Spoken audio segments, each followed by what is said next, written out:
వీటివి కనపడవు. ఒక్క ఆదిత్య హృదయ స్తోత్రాన్ని ఒక్కదానే మహర్షి కటాక్షించారు. అది కూడా ఎంతసేపు ఎలా కటాక్షించారో తెలుసా అండి? ఆదిత్య హృదయానికి ఒక రహస్యం ఉంది. మీరు బ్రహ్మాస్త్రం పొందలేరు, ఐంద్రాస్త్రాన్ని పొందలేరు, యామ్యాస్త్రాన్ని పొందలేరు, వాయవ్యాస్త్రాన్ని పొందలేరు. అందుకే అక్షర రూపమైన అస్త్రాన్ని ఎంతకాలమునకు మీరు పొందేటట్టుగా మహర్షి జాతికి చేసిన కృప ఆదిత్య హృదయం. ఆదిత్య హృదయం మీ అమ్ముల పొదిలో ఉంటే రాముడి దగ్గర ఎన్ని అస్త్రాలు ఉన్నాయో అన్ని అస్త్రాలు మీరు చేతిలో పట్టేసుకున్నట్టే. అంత శక్తివంతం ఆదిత్య హృదయం. అందుకే మహర్షి దాన్ని ఉపదేశం చేస్తూ 31 శ్లోకాలు మాత్రమే చెప్పారు. 31 శ్లోకాల్లో అవి ప్రారంభం చెయ్యడం కూడా తతో యుద్ధ పరిశ్రాంతం అంటూ మొదలవుతుంది. తత్తుతో మొదలైన కాండ సుందరకాండ. తతో రావణ నీతాయా సీతాయా శత్రుకర్షణ అని మొదలైంది. తత్తుతో మొదలై తత్తుతో పూర్తయింది సుందరకాండ. మళ్ళీ తత్తుతో ప్రారంభమైనటువంటి మహోత్కృష్టమైన స్తోత్రం ఆదిత్య హృదయం. అందుకే తతో యుద్ధ పరిశ్రాంతం అంటూ మొదలుపెట్టారు. గమ్మత్తు ఏమిటంటే ఈ 31 శ్లోకాల్లోనూ మొట్టమొదటి శ్లోకాన్ని మీకు అగస్త్య మహర్షి వచ్చి చూసి కిందకి దిగారు అనేటటువంటి పరిచయ శ్లోకంగా పక్కన పెడితే 30 శ్లోకాలు మిగులుతాయి.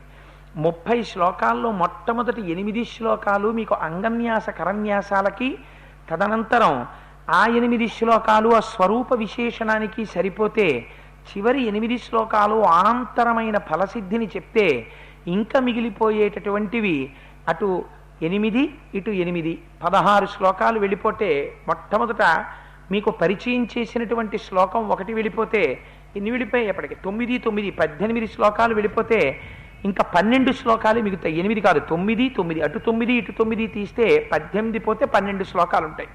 18 12 30. మొట్టమొదటిది అగస్త్య మహర్షి కిందకి దిగినటువంటి శ్లోకం 31 శ్లోకాలు. మీకు గమ్మత్తు ఏమిటో తెలుసా అండి?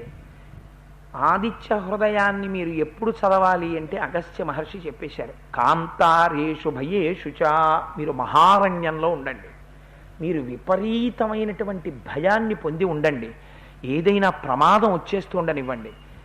మీకు మిగిలినటువంటి దేవతల్ని ఉపాసన చెయ్యాలంటే మీరు మనస్సు లోపల దర్శనం చెయ్యాలి.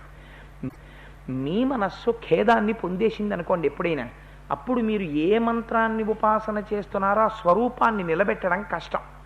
ప్రార్థనా శ్లోకం చేసినా నిలబడదు. పైగా బీజాక్షరాలతో కూడుకున్నటువంటి మంత్రములు చెయ్యాలంటే, అటువంటి ఉపాసన చెయ్యాలంటే దానికి ఒక ప్రత్యేకమైన పద్ధతి ఉంటుంది. ఎప్పుడు పడితే అప్పుడు మంత్రం చేయడానికి వీల్లేదు. అది స్నానం చెయ్యాలి, దానికి కొన్ని నియమాలు ఉంటాయి. ఆ నియమాలు పాటించి మంత్రం చెయ్యాలి. ఆదిత్య హృదయానికి మీకు ఆ బాధ లేదు. మీరు నడుస్తూ కూర్చుని నిలబడి అరణ్యంలో ఉండండి, ఎక్కడ మీకు భయం వేయనివ్వండి. ఒక్కసారి మీకు అదృష్టం ఏమిటంటే సూర్యుడు ఎప్పుడూ ఆకాశంలో ఉంటాడు. నేను సూర్యుడిని చూడలేదన్న వెర్రివాడు ప్రపంచంలో ఉండడు. కళ్ళు మూస్తే సూర్యదర్శనం అయిపోతుంది మీకు. అటువంటి కానీ ఒక్కటి జ్ఞాపకం పెట్టుకోండి, ఆదిత్య హృదయం చదివేటప్పుడు కళ్ళు మూసి నమస్కారం చేస్తే సూర్యోదయం అవుతున్న సూర్యుడిని ఉపాసన చేయాలి. ఉపాసన చేసి 3 సార్లు చదవమని ఇందులో మహర్షి చెప్పారు. కానీ 12 12 ఆదిత్యుల్ని అందులో ఉపాసన చెప్పారు. అందుకే నిన్నటి రోజున ఇక్కడ ఆదిత్య హృదయం జరిగితే 12 మాటలు అందరితో చెప్పించడానికి కారణం అది.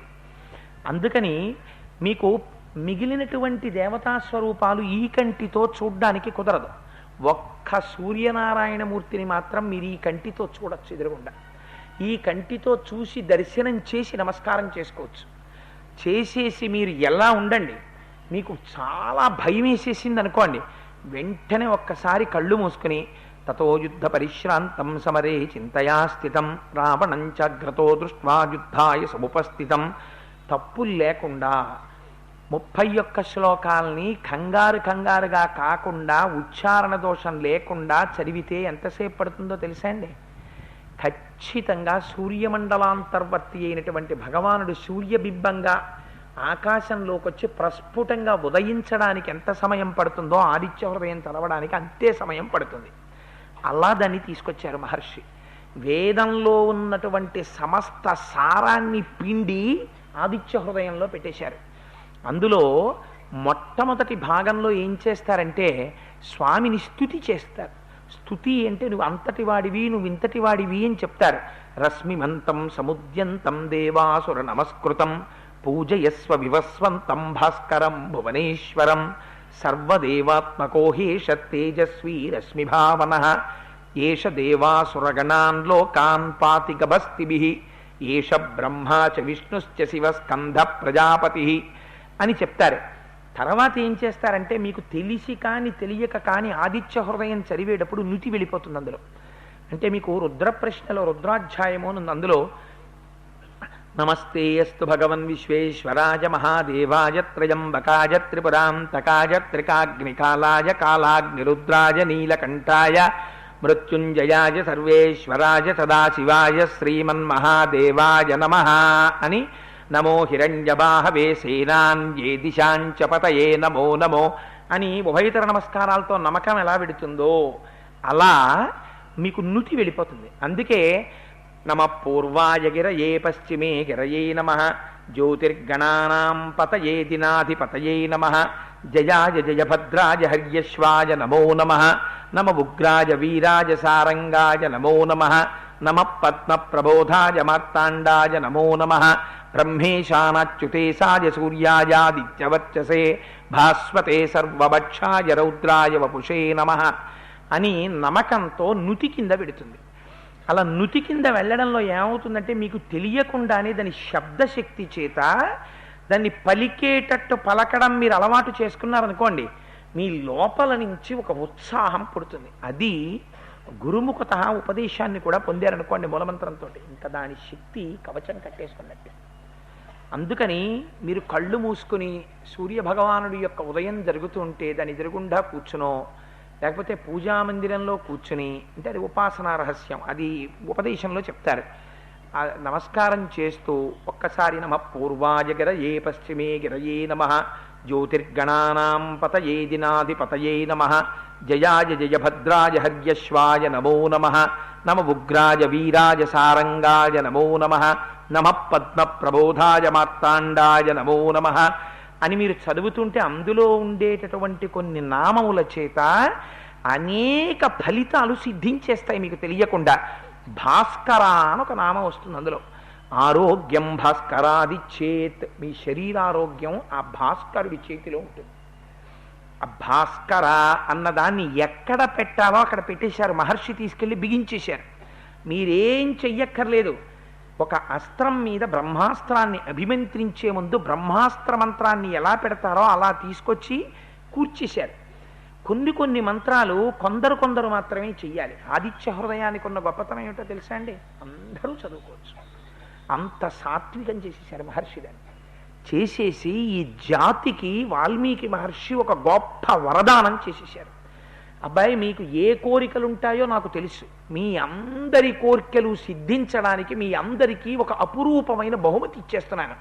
అందుకే అంత పరమపావనమైన ఆదిత్య హృదయం కాబట్టే నిన్న మహానుభావుడు గోపాలకృష్ణ గారు అంత శ్రమ తీసుకుని అంత కార్యక్రమం ఏర్పాటు చేసి అందరికీ తీర్థం అందాలి అని నిన్న అగ్నిహోత్రంలో హవిస్సులు ఇప్పించి ఆ తీర్థాన్ని అందరికీ అందించి పంపించారు. వారు కూడా పండితులు కూడా ఎంత బాగా చేశారంటే నిజంగా వారికి మనం ఏమిచ్చి రుణం తీర్చుకుంటాం. మనం తీర్థం తీసుకుంటూ ఉంటే, మనం ప్రసాదం తీసుకుంటూ ఉంటే నిజానికి పూర్ణాహుతి అయిపోయిన తర్వాత వాళ్ళు వెళ్ళిపోవచ్చు. వాళ్ళు ఏం చేశారో మీరు చూసారో, వాళ్ళు వెళ్ళలేదు. వేదం నడుస్తుంటే, వేదము యొక్క పన్నాలు చదువుతుంటే ఆ శబ్దశక్తికి దేవతలందరూ నిలబడి ఉంటారు.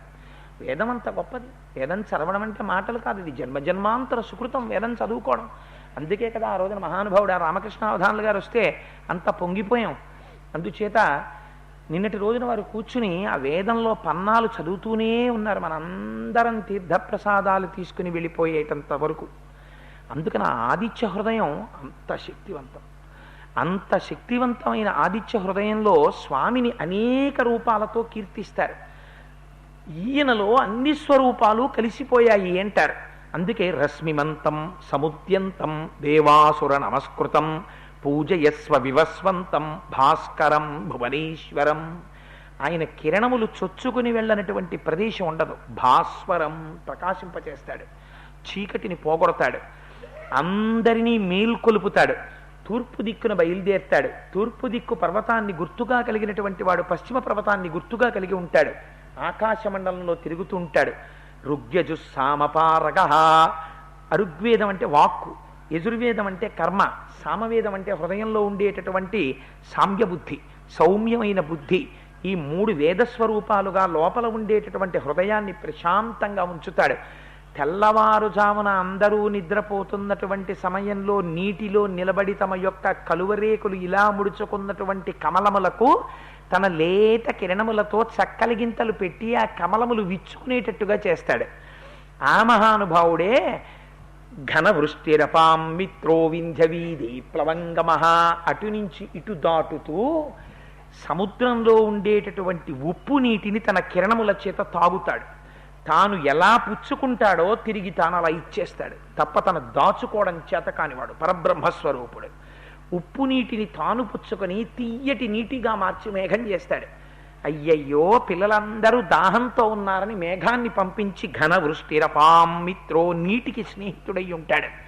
ఆదిత్య హృదయం చదివితే, లోకంలో ఉన్న వాళ్ళందరూ ఆదిత్య హృదయాన్ని చదివితే వానలు పడకపోవడం అన్నది ఉండదు. అపాం మిత్రో, ఆయన నీటికి మిత్రుడు.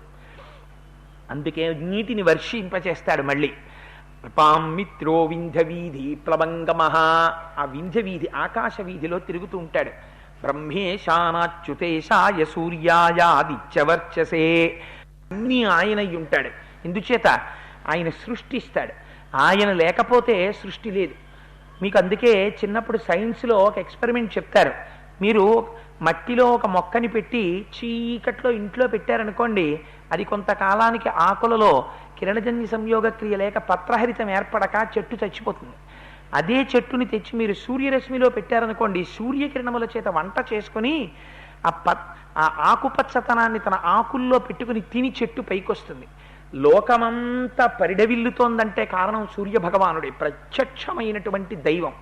ఆయన కోరేది మాత్రం ఒక్కటే, కృతఘ్నఘ్నాయ దేవాయ జ్యోతిషాం పతయే నమః.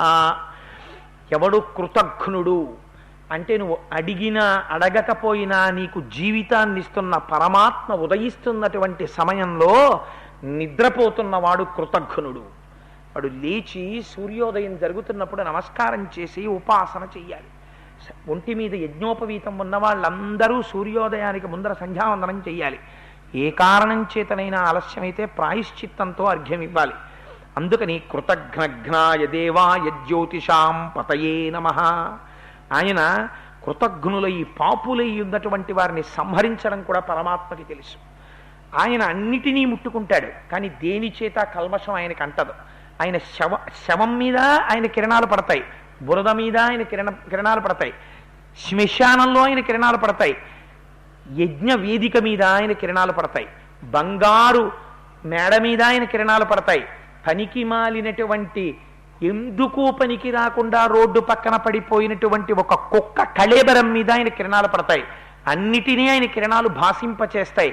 ఆయన మాత్రం దేనితోటి సంగం ఉండదు. ఆయన కిరణములు దేన్ని ముట్టుకున్న ఆయన అపవిత్రుడు కాడు. తనంత తానుగా ఆయన పరబ్రహ్మస్వరూపుడు, జ్యోతిస్వరూపుడు, పరంజ్యోతి. అటువంటి వాడు ఏష బ్రహ్మాచ విష్ణుశ్చ శివ స్కంధ ప్రజాపతి. ఆయనే ప్రజాపతి, ఆయనే సృష్టి చేస్తాడు. సూర్యకిరణాలు లేకపోతే గర్భవతి అయిన స్త్రీ చీకట్లో ఉండిపోయింది అనుకోండి, గర్భంలో ఉండేటటువంటి శిశువుకి ఎదుగుదల ఉండదు. అందుకే మనకి తనంత తానుగా విటమిన్ ఈ ఎక్కడి నుంచి వస్తుంది అంటే సూర్యకిరణాల్లోంచి వస్తుంది. అందుకే నీతి శాస్త్రంలో మాట చెప్తారు, బాలార్క ప్రేత ధూమశ్చ. సూర్యుడు ఉదయిస్తున్న సమయంలో దీర్ఘ ప్రయాణం కాలినడకలో బయలుదేరకూడదు.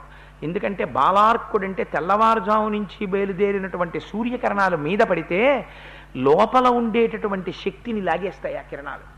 సాయంకాలం ఉన్నటువంటి సూర్యబింబానికి ఎదురుగుండా నించుని ఆడుకున్నా ఏదైనా చేసినా ఆ కిరణములు మీద పడితే, ఇప్పుడైతే బహుశా విటమిన్ ఈ అంటున్నారేమో దాన్ని, ఆ లోపల తనంత తానుగా ఒక శక్తిని సూర్యకిరణం ప్రవేశపెట్టేస్తుంది. అందుకని దేంటి ఎక్కడి నుంచి వస్తుంది ఆ విటమిన్ అంటే సూర్యకిరణాల్లోంచి వచ్చేస్తుంది. అంతే. తనంత తానుగా ఆయన లోకమును పోషిస్తాడు.